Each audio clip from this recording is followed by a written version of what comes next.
Gonna have me up here for another 30 minutes. Might as well get me a cold one. All right, man. Hit the like button. At least just hit the like button. At least just hit the like button for me. All right. Let's see what Delete got to say about What the Dirt. This video is for comedy purposes only, so loosen up. None of this is factual, just widely opinionated jokes served extra spicy for your entertainment. It's satire, it's cringe, and it's all good fun. If you're sensitive, overly emotional, or the type to clutch your pearls at the slightest hint of humor, this is your cue to exit. Nah, seriously though, get out. Save your tears, because they're not welcome here.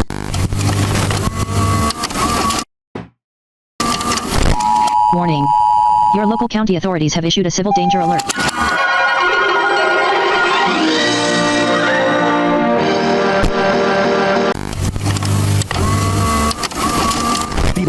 Don't pull your car, partner. I practice looking hard. I can say hello to my little friend like a tat-tat. Your hell. Like a white crowd top, won't stop clapping. Every time I hit the city, I get that feeling. And I ain't got a name, drop my respect. I'm to the neck and I'm sliding with a tech. I'm that white guy. Just call me a culture vulture. I'm that white guy.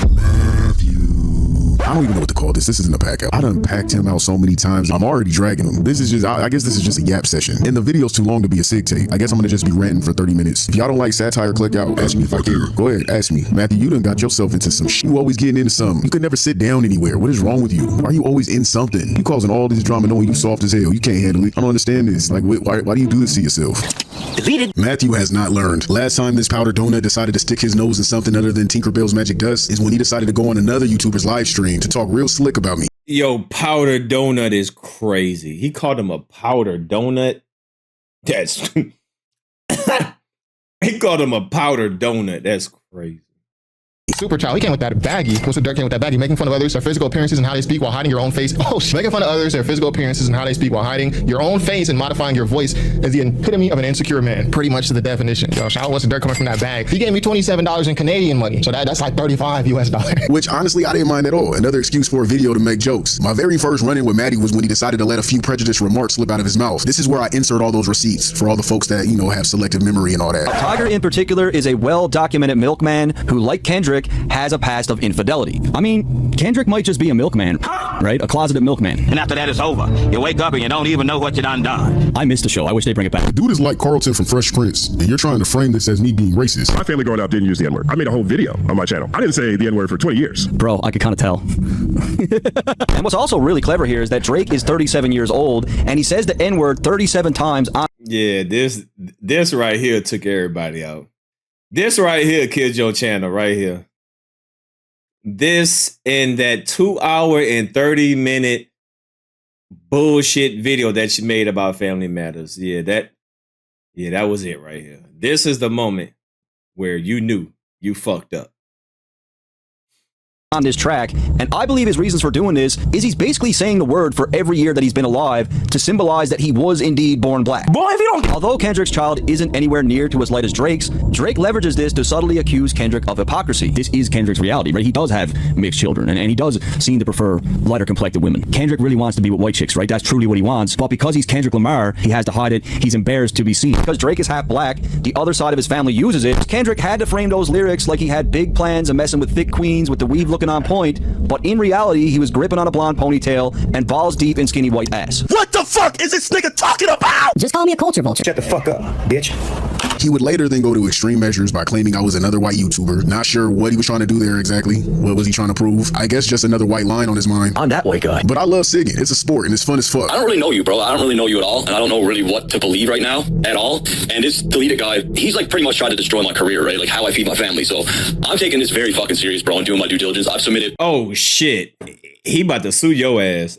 Oh, delete it. Oh, yeah. Hey, I hope you prepare for a lawsuit. Oh, yeah. That talk right there, you going to end up getting sued. Delete it. So I hope you're prepared. Vocal recordings of your voice and Deleted's voice to an audio engineer. And right off rip, bro, he told me he thinks it's the same person, but he could be wrong. I'm about to do an expose saying that 2 YouTubers are the same. And one of them hit me up and be like, yo, we on a 3-way call. I'm taking that call. I'm recording the screen there. Why would you not take the call, Dirt? If he can go talk to delete it and y'all get on the three-way and that'll clear everything up. It's sounding to me like you were so caught on this idea. You didn't want anything tangible evidence that could be against the idea that you're trying. You didn't want it to be that they could possibly be two people. So I had another excuse to drag the snowman himself without seeming like I was doing too much. I didn't come off as a bully because I was able to respond to the dusty nose. So Maddie would wait months before he would start back up. Both times were unprovoked, by the way. I was minding my own business. And here comes this dust bunny, making jokes he couldn't stand on. I'm that white guy. I dropped 2 more videos since then. His channel's numbers have declined tremendously. Well, it seemed like Maddie didn't learn a damn thing because he ended up doing the exact same shit with another YouTuber by the name of Curtis King. What's up, dirty boy? I'm finna fire your stupid ass up. Curtis's channel is basically hip-hop. He's a hip-hop channel that teaches people how to make music, motivational, discuss hip-hop topics. He's done music with artists like Kendrick Lamar, Absol, E40. He's paid his dues. So Curtis pulls up as a guest on the Canadian hip-hop channel, and things seem smooth until Matthew's 37 nigga counting ass crawled out of his cave and into the comments, throwing cheap-ass jabs and slick jokes, clearly desperate for some kind of attention. Matthew calling Curtis King a Z-list celebrity just proves he'll never actually get hip-hop. He might understand the flashy surface, the chains, the clout, the charts, but not the foundation. Hip-hop has always been about the underdog, about the ones grinding from the bottom, not the mainstream puppets that are spoon-fed by labels. But Matthew's too busy chasing views on YouTube to realize that. I'm that white guy. And the way he talks down to the people who've actually put in work outside of YouTube, that's real comical. This man really thinks a few YouTube views make him more accomplished than people like Justin Hunt, who's built a whole legacy in hip-hop media. Bro, your beef isn't the biggest moment in his career. However, it is the most delusional moment in yours. Or maybe it's the most damaging moment. It's hilarious how Matthew brags like he's some industry kingpin when he's really just a discount version of DJ Academics. For someone who wants to be respected so bad, he sure spends a lot of time proving he's got no clue what respect even look like. Get your head out of the snow. Or is it out of the sand? You know what I mean.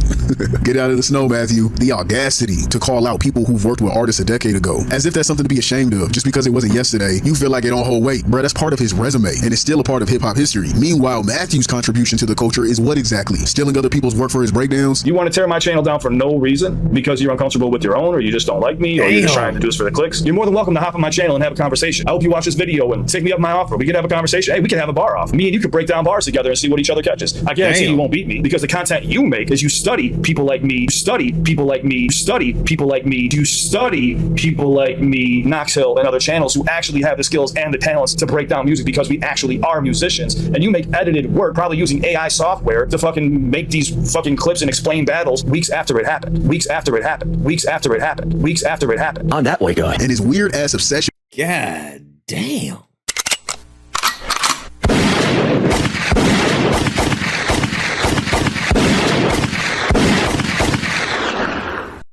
This is what happens when you get lost in the sauce. This is what happens when you get caught up in the 5 seconds of fame. You know, you start feeling yourself a little bit. So when you start feeling yourself a little bit, you think you're bigger than the program. You think you're bigger than everything. Pause. Right? But yeah, sometimes you gotta sit down, bitch, and be humble. Hold up, bitch. Hold on, bitch. Sit down. This is what the dirt, sit down, bitch, be humble moment. With Kendrick and Whitney, like that right there, I'm not understanding what that's about. Or is it his nose hairs looking like they just did a line dance? Allegedly. They over here doing a line dance. His nose hairs doing line dances. Allegedly. See, Matthew doesn't get that. Not everyone needs mainstream fame to be a legend. Just look at Michael Jordan versus the And1 mixtape guys. Jordan obviously is the GOAT, but let's not forget about dudes like Hot Sauce and AO from And1. They never touched an NBA championship. They never got drafted, but they were out here doing things on the court that made them legends in their own right. They had people in the streets trying to pull off those ankle-breaking moves, talking about them like they were gods. They didn't need a Nike deal or ESPN to prove they were kings of the black top. So the same shit goes for hip-hop. Plenty of rappers and producers behind the scenes never got to go platinum, but still got respect because they built a legacy that can't be measured by chart numbers or YouTube views. Matthew, your favorite rapper Drake proved this already when Quincy Miller was exposed to be the master behind his pen. We haven't heard from that guy since. Not only did nobody know who this guy was at the time, and he didn't get the shine or the recognition for the classic songs that he helped put out through Drake. With your logic, you would try to strip that from him and say that was over a decade ago though. I'm that white guy. If it wasn't for Meek Mill, no one would ever know who Quentin Miller was. That's something Matthew could never understand. Being a legend isn't about making it big, man. It's about making an impact that people remember, whether it's on the court, on the mic, or in the streets. Real ones don't need a brag. Their work speaks for itself. But Matthew's ass out here snitching on himself and flexing like he's done something monumental. Bruh is full of snow. Shit, he full of shit. So after Matthew's dusty ass made that comment with his winter wonderland ass nose, out here building ski slopes and shit, Matthew's like Wi-Fi, forever looking for a line to connect.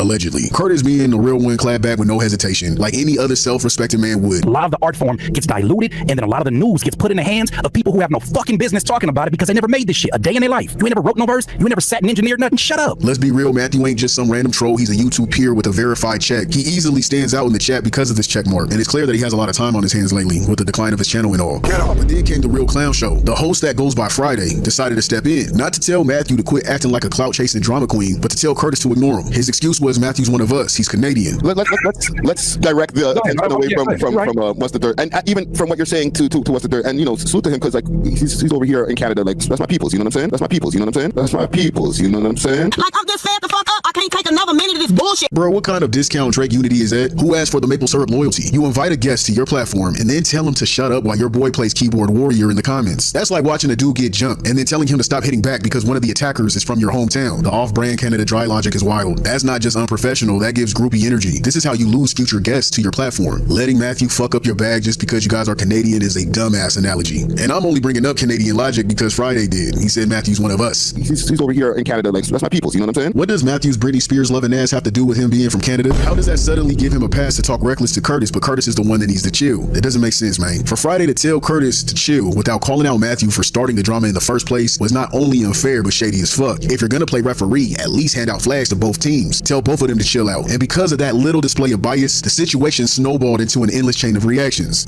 Literally snowballed. And we'll come back to this Easter egg of a joke later. Because Matthew couldn't stop stirring the pot with every YouTuber he crossed paths with, people who knew him from back in the day started sliding into our DMs with some seriously wild stories about who he was before the whole YouTube fame. And just like every other sketchy influencer with a skeleton closet, his past came knocking loud as hell. I'm that way guy. I mean, it was going crazy on Twitter or on X, whatever the hell y'all call it. Curtis was saying stuff to Matthew over here claiming that he's getting snitched on, and Matthew over here acting like he Pablo Escobar or some shit. I'm that way guy. So that led to Curtis King posting a video interviewing some of the people that Matthew fucked over. About how much money would you estimate that he owes these farmers? And from what I know for a fact, it's almost like a 36K. So I'm gonna say like in the 40s, probably, or something like that. Apparently, What's the Dusty was in the cannabis business. He had a business called Cottontail Exotics, which he promoted on Instagram and Twitter. Got a lot of people trying to drain me of this energy. I got enemies. I thought my shit was cringe. I just got secondhand embarrassment. Got a lot of people trying to drain me of this energy. I got enemies. Like, a lot of them apparently. It's just one big circle jerk. Both of these accounts are still up. He's not in business anymore, but the old pages are still viewable. And that's not even the weird part though. Who cares, right? I mean, that's pretty standard nowadays. This isn't 1988. The weed business is so normal at this point that nobody even blinks when someone opens another dispensary. Getting into the cannabis game is about as shocking as starting a YouTube channel. Everybody's doing it. You could literally walk into a store and purchase some tree. It's a common trade. All you really need is a cannabis license to sell, which by the way is easier to get than a driver's license. Honestly, at this point, it's probably harder to get into a nightclub than into the weed business. So the real shocker isn't the weed business hustle at all. Nah, that's not the wild part. Nah, the wild part is Matthew's dust bunny ass got ran out of town by a bunch of blue collar families after they caught him stealing right under their noses. I'm that way guy. So what he would do is he would go there. And for the record, I don't know nothing about nothing. I'm just here spectating, viewing as a viewer. I am not agreeing or disagreeing. I am not everything from that y'all are hearing is allegedly, because you know they like to sue. Okay, I'm just here spectating the content by Deleted and Curtis. I don't know nothing about nothing. I'm just here. I'm just listening. Be like, look, I'm going to give you this price. I can give you more. I can help you sell all your stuff. Is that? Can you just front it to me? So he pays nothing. He gets the product, and then he'll move it and then pay them afterwards. He never paid for it. He didn't pay me. And then the other guy was like, oh shit, he didn't pay me. And then they all started talking within themselves, being like, oh, he owes like 6 of us. And then he had to come out and do the apology tour. Allegedly, this dude swiped up to $50,000. Yeah, you heard that right. Stole $50,000. And if that wasn't scummy enough, Matthew scammed a grower who also happens to be a father of a child with autism. He scammed him out of thousands of dollars. $17,000 allegedly. I was told that one of them was a father of a child that has autism. There's one of the dudes that he actually is one of the... Listen, I don't believe none of this, okay, for the record. All right, I'm not saying that y'all should believe this. I'm just saying this is what people are saying. Personally, I don't believe none of this stuff because they like to sue. So let me just say, I don't know nothing about nothing. I'm just here listening. All right, I don't believe nothing. I don't know what they're dirt, so I don't know. I'm just here listening, okay? Don't tie me into y'all lawsuit, all right? I'm just here listening, okay? people that got hit one of the hardest was actually a guy that has a child with autism, like really trying to get his money back. And he's like, look, I have a hard life myself, and I got bailed, and I got somebody to take care of with special needs. And that is a fact. He took money, and I was in the upwards. I was one of the 17K. Matthew, how could you? You terrible weasel. How could you do that? I'm that white guy. This father already dealing with significant personal and financial challenges and was convinced by Matthew to front products with a promise of repayment, allegedly. However, Matthew never repaid the money, leaving the father in a difficult situation. So apparently Matthew's idea of a business plan is just stealing shit and hoping nobody notices, allegedly. I mean, it's not hard to believe. He did the same shit with his YouTube channel. Stole ideas and people's hard work and made it his own, allegedly. The way that you could really tell that he stole content versus his true content, when he dropped his Family Matters breakdown and it was so out of touch. Look, I ain't gotta say allegedly about nothing because I am not stamping nothing that is being said right now. I'm just listening. I don't have an opinion. I'm just listening. And y'all can decide for yourself, okay? I don't know nothing.